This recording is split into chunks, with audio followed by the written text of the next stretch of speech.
Vou mostrar pra vocês como fazer uma chocadeira caseira de custo relativamente baixo, usando uma caixa de isopor, um controlador de temperatura, como esse daqui, e no caso aqui do tamanho dessa caixa, eu usei um container plástico desse tamanho, que entrava aqui dentro da caixa e ocupa quase todo o tamanho do fundo dela, tem que ser um container grande.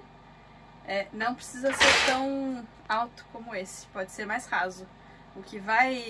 Esse aqui é para umidade dentro da chocadeira, e o que vai determinar a umidade é o tamanho, assim, do tanto de água que fica exposta, assim, o que a gente chama de espelho d'água, né? Então, o tanto de água que está exposta, não a profundidade de água que tem para baixo.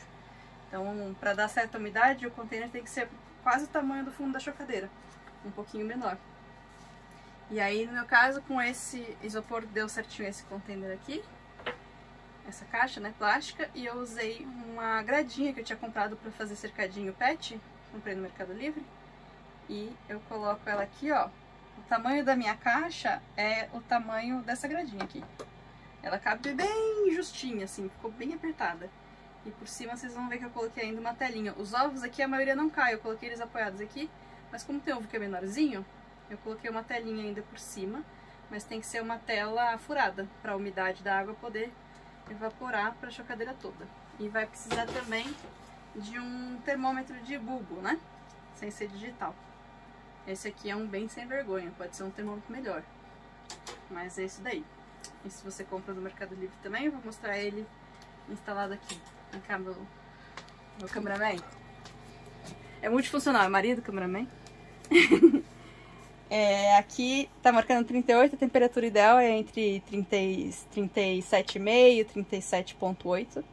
Tá 38 porque eu fiz a correção da temperatura real que tava marcando no termômetro que eu mostrei pra vocês, com o que tava marcando no digital, por isso que você precisa do termômetro de bulbo, tá? Então aqui tá marcando um pouco mais, mas na realidade lá tá menos, de acordo com o termômetro de bulbo.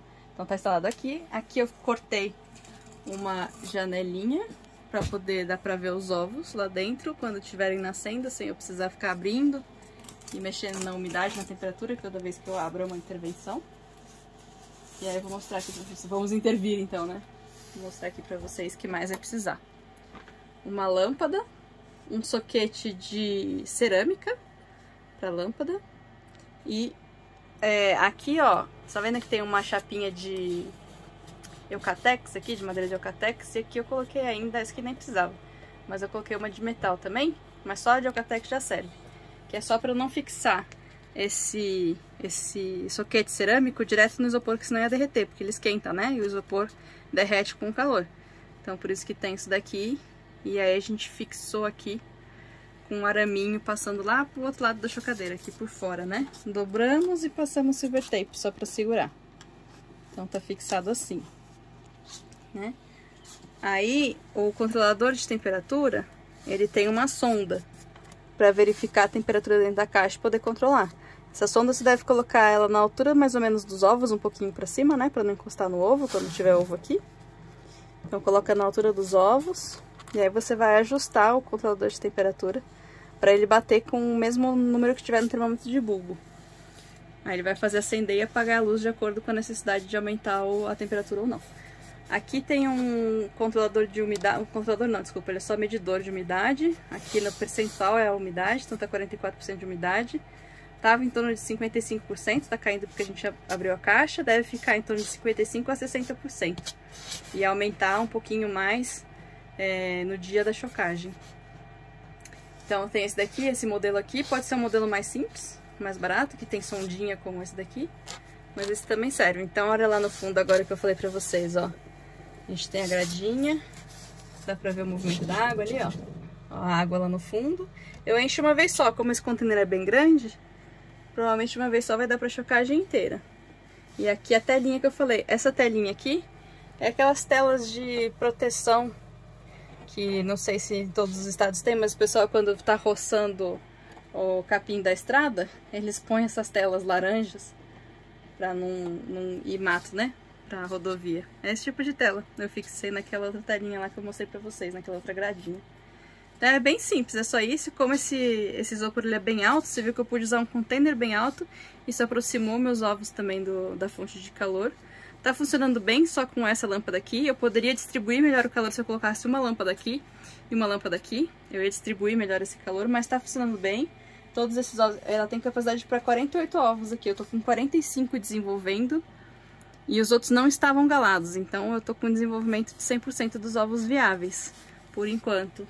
Hoje a gente tá no 8º dia da chocagem. Então é bem simples. E aí, pra quem como eu não sabia fazer, né? Transformar isso daqui, essa coisa a gente compra, aí vem assim, né? Aí tipo eu, né? Super conhecedora de tudo. Falei assim, mas e agora? Aí entra o meu cinegrafista e marido me ensinou a fazer essa ligação aqui, né? Então onde que eu ia ligar a parte da energia? Esse aqui tá ligado na energia, tem uma ponta de tomada, e esse daqui tá ligado lá dentro na lâmpada. Então se você também falou, ah, legal, parece fácil, mas como é que eu vou fazer isso daí, que eu não tenho a menor ideia, tem um outro vídeo que eu ensinei a fazer justamente essas ligações aqui, aqui e lá na lâmpada, do zero, tá bom? É bem eficiente. O único problema da chocadeira de isopor é que se você vai usando ela sucessivamente, ela é difícil de higienizar, então a gente coloca lisoforme para higienizar, mas ela é muito porosa, né? Ela tem vários porozinhos assim, e a cada nascimento fica resto do ovo, né? Sangue, o cocô dos pintinhos, e aí acaba desenvolvendo bactéria. Então às vezes você vai usando e aí começa, depois de um número de chocadas, você começa a ver que a eclosão começa a ficar pior, pode ser por causa de contaminação na chocadeira. Aí pode ser o momento de você pode simplesmente tirar todas essas peças e colocar num isopor novo, que é a parte mais barata da brincadeira aqui, né?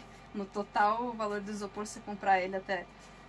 tem gente que usa para medicamentos, daqui era o caso, era para medicamento. Ele tem uma parede bem grossa, é usado uma vez só, para uma coisa que é praticamente estéril, né?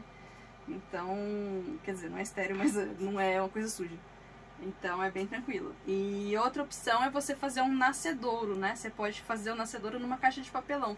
Você vai montar esse mesmo esquema aqui, igualzinho, só que numa caixa de papelão. E aí no dia de nascer, você vai ter que parar de ficar virando os ovos, né? Um pouco antes de nascer, você pega e passa para essa caixa de papelão. Então ele choca lá, é uma vez só, você joga a caixa fora e usa aqui só como chocadeira.